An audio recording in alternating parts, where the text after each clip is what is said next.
शेती माझी प्रयोगशाळा या यूट्यूब चॅनलमध्ये मी आपलं स्वागत करतो. या चॅनलवर आपण नवीन असाल तर या चॅनलला सबस्क्राईब करा.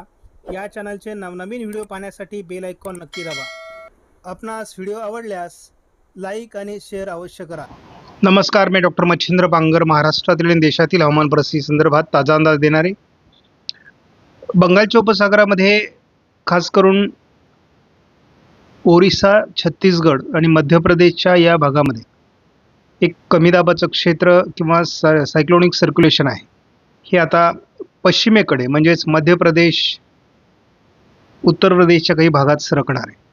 ते पुढे गुजरात, राजस्थानकडे सरकू शकतं.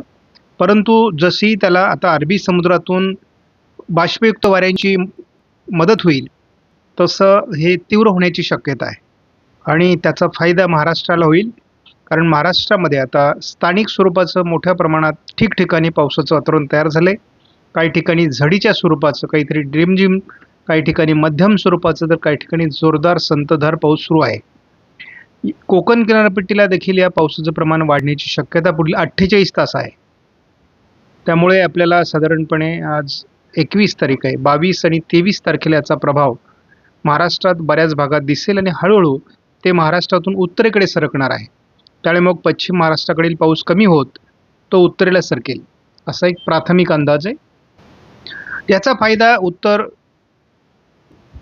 महाराष्ट्र, उत्तर मराठवाडा, विदर्भ याला अधिक होण्याची शक्यता आहे. दरम्यानच्या काळात कोकण किनारपट्टीला अतिवृष्टी देखील होऊ शकते.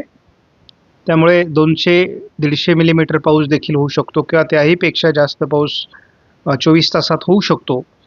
त्यामुळे पुन्हा एकदा जे तलाव क्षेत्रांमध्ये पावसाचं पाण्याचा साठा कमी आहे ती वाढ होण्याची देखील शक्यता आहे आणि पुन्हा एकदा नद्या प्रवाहित देखील होतील. नद्यांना पूर येऊ शकतात. दररोजच्या अंदाजामध्ये आपण महाराष्ट्रातील परिस्थितीचा आढावा घेत असतो आणि तो एक आपला महत्त्वाचा भाग आहे. कारण आपण जो वार्षिक किंवा मान्सूनचा अंदाज दिलेला आहे त्याच्या आपण किती जवळपास आहोत हे या माध्यमातून आपल्याला समजतं आणि महाराष्ट्रात नेमकी परिस्थिती गंभीर कुठे आहे हे आपल्याला कळतं. आता आपल्याला साधारण कोकण किनारपट्टीला 1% म्हणजे साधारण 101% पावसाची नोंद आहे. मध्य महाराष्ट्र, पश्चिम महाराष्ट्र आणि उत्तर महाराष्ट्राचं जे घाटमाथ्यावरील एकत्रित प्रमाण आहे ते 99% झालेलं आहे, जे काल 98% होतं. मराठवाड्यामध्ये 38%ची परिस्थिती कायम आहे. विदर्भामध्ये थोडी सुधारणा झाली, 34वरून आपण आता 31वर आलेलो आहोत, जे विदर्भात चांगली पावसाची नोंद होते. एकूण जी आपली टक्केवारी होती ती जवळपास बऱ्यापैकी घसरलेली होती आणि आता ती 88%वर पोहोचलेली आहे. 86%, 87% आणि आता 88% आहे. अशी ती परत एकदा वाढताना आपल्याला बघायला मिळते. यदा कदाचित पुढील 2 दिवसामध्ये ही पुन्हा एकदा 90 पार होईल असा आपल्याला अंदाज स्पष्ट होतोय. आणि तुम्हाला माहिती आहे, मी जसं महाराष्ट्राचा प्रोग्रेस पावसाचा दाखवत असतो प्रत्येक दिवसाचा, तसा देशाचाही दाखवतो आणि देशामध्ये सध्या 21%वर पावसाची घट पोहोचली आहे, म्हणजे सुधारणा होते आणि आता जवळपास 79%वर देशातील पाऊसमान गेलं आहे. आपण बघितलं 76, 77, 78 आणि आता 79वर ते पोहोचलेलं आहे. म्हणजे यामध्ये सुधारणा होताना आपल्याला बघायला मिळते. गेल्या 24 तासात कुठे पाऊस झाला तर आपल्याला या ठिकाणी स्पष्ट तो भाग दिसतोय. त्यामध्ये विदर्भाचा समावेश आहे. हा संपूर्ण भारताचा जो भाग आहे या ठिकाणी पावसाची नोंद छानपैकी झालेली आहे. जवळपास हाही त्याच्यामध्ये भाग आहे. त्यामुळे भारतामध्ये चांगल्या प्रकारचा पाऊस सध्या रमलेला आहे. मात्र आपल्याला यामध्ये मराठवाडा मध्ये अजूनही मोठी घट आहे आणि जरी घाटमाथ्यावर पाऊस होत असला तरी सोलापूर म्हणजे पश्चिम महाराष्ट्र, मध्य महाराष्ट्र आणि उत्तर महाराष्ट्रात अजून परिस्थिती सुधारलेली नाही आहे. या ठिकाणी परिस्थिती सुधारणं आवश्यक आहे. सध्या तलाव साठ्यांमधलं एकूण प्रमाण झटपट बघूयात, कारण आपल्याला पुढील 3 दिवसाचा अंदाज देखील बघायचा आहे. आपण बघतो की पुणे विभागामध्ये 60% पाणीसाठा आता तयार झालेला आहे. कोकण विभागामध्ये 64% पाणीसाठा या ठिकाणी दिसतोय तयार झालेला आहे. 46% पाणीसाठा हा नाशिक विभागात, 31% पाणीसाठा छत्रपती संभाजीनगर, 43% पाणीसाठा अमरावती आणि 46% पाणीसाठा हा नागपूरला झालेला आहे 1.5 ते पावणे 2 महिन्यामध्ये. आणि पावसाळा अजून संपलेला नाही. पावसाळ्याचे काही दिवस अजून महत्त्वाचे बाकी आहेत. त्यामुळे पाणीसाठ्याची परिस्थिती बऱ्यापैकी सुधारलेली दिसते.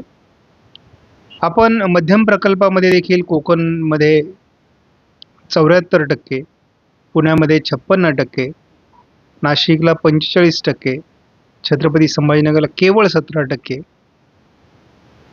अमरावती 40% आणि 30% नागपूर, म्हणजे काही विभागात अजूनही दयनीय परिस्थिती आहे. आणि त्यात खास करून आपण बघतो की मराठवाडा आणि विदर्भाचा समावेश आहे. लघु प्रकल्पांच्या बाबतीत आपण एकूण पाणीसाठा फक्त बघूयात. 29% पाणीसाठा आहे आणि 38% गेल्या वर्षी होता, परंतु यावर्षी तो कमी आहे. आणि आपण महाराष्ट्र राज्यातील सर्वसाधारण जे धरण प्रकल्प आहे त्याची जर परिस्थिती बघितली तर या ठिकाणी आपल्याला असं दिसतंय की गेल्या वर्षी 62% पाणीसाठा होता, आता 47% आहे. फार वाईट परिस्थिती नाही आहे, अजून पाणीसाठा कंट्रोलमध्ये आहे. परंतु आपल्याला छत्रपती संभाजीनगरचा पाणीसाठ्यामध्ये चिंताजनक परिस्थिती बघायला मिळते. GFS मॉडेलने सध्या विदर्भ आणि कोकण, मराठवाड्यात हलक्या स्वरूपाचा पावसाचा अंदाज दिलेला आहे. हे पावसाचं प्रमाण विदर्भ आणि कोकण, थोडं जळगाव जिल्ह्यामध्ये आणि उत्तर मराठवाड्यामध्ये हलक्या स्वरूपात GFS मॉडेलनुसार 23लाही राहणार आहे. 24 पासून मात्र याचा प्रभाव थोडा उत्तरेला सरकेल आणि कोकणात मात्र पावसाचा जोर राहील असा अंदाज देण्यात आलेला आहे.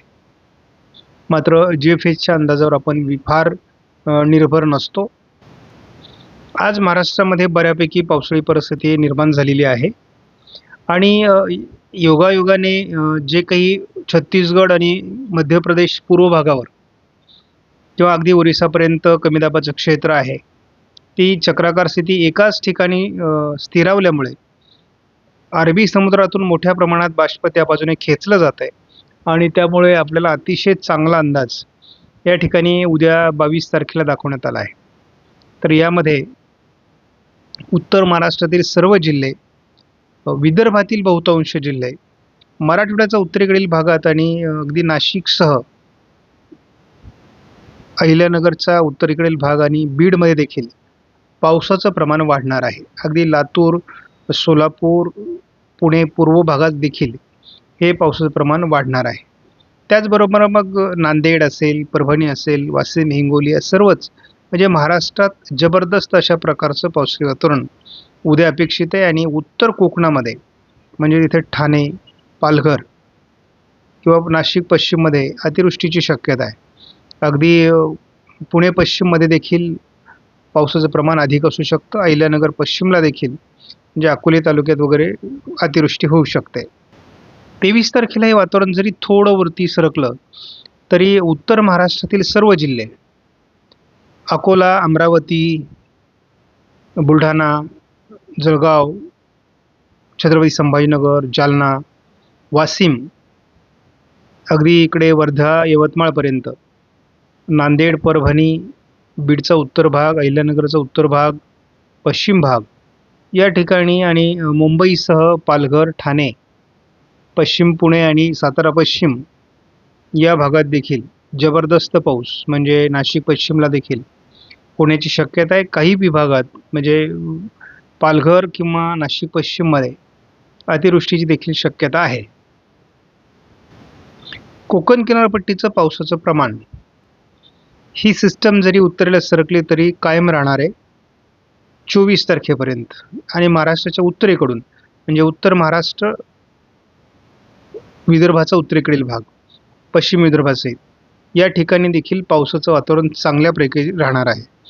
मला माहिती आहे की बऱ्याच जिल्ह्यांमध्ये अजून विदर्भामध्ये, पश्चिम विदर्भामध्ये खास करून उत्तर महाराष्ट्रामध्ये दुष्काळी परिस्थिती आहे. तर या 3 दिवसामध्ये खूप सुधारणा या जिल्ह्यातील पाऊसमानात होईल आणि पुन्हा एकदा शेतकऱ्यांमध्ये जो उत्साह आहे, जो आत्मविश्वास आहे तो निर्माण होईल अशी शक्यता आहे. बघूयात शेवटी ECMW मॉडेलचा अंदाज फेल जात नाही असा आपल्याला विश्वास आहे. आपण जर या मॉडेलनुसार एकत्रित अंदाज बघितला तर स्पष्टपणे या ठिकाणी या भागात मोठ्या प्रमाणात पावसाचा अंदाज देण्यात आला आहे. त्यानंतर या भागामध्ये देखील पावसाचा अंदाज कायम आहे. त्यामुळे फार तर या भागातून थोडंफार पावसाचं प्रमाण कमी होऊ शकतं असा अंदाज आहे. त्यामुळे हवामान बदलेल म्हणजे महाराष्ट्राच्या उत्तरेकडील भागात आणि उत्तर कोकणामध्ये काही ठिकाणी अतिवृष्टी तर काही ठिकाणी मुसळधार अतिमुसळधार पाऊस होऊ शकतो. आज महाराष्ट्रामध्ये झडीसारखं वातावरण निर्माण झालं आहे. विदर्भामध्ये, मराठवाड्यामध्ये, उत्तर महाराष्ट्रामध्ये, मध्य महाराष्ट्र, पश्चिम महाराष्ट्र, कोकणामध्ये जोरदार सरींची शक्यता आहे. हे झडीचं वातावरण रात्री देखील राहण्याची शक्यता आहे. कारण कमी दाबाचं क्षेत्र असल्यामुळे आज पावसाचं वातावरण हे रात्रपाळी करेल. उद्या सकाळी देखील आपल्याला अकोला, वाशिम, यवतमाळ, अगदी नागपूर, भंडारा, गोंदिया, अमरावती किंवा छत्रपती संभाजीनगर, बुलढाणा, जळगाव, धुळे, नाशिक, त्यानंतर अहिल्यानगर, पुणे, पश्चिम सातारा, पश्चिम पालघर, ठाणे आणि रायगड, रत्नागिरीपर्यंत पावसाचं प्रमाण वाढणार आहे. उद्या काही भागात जोरदार ते अतिजोरदार पाऊस होऊ शकतो. अतिशय चांगलं वातावरण आहे.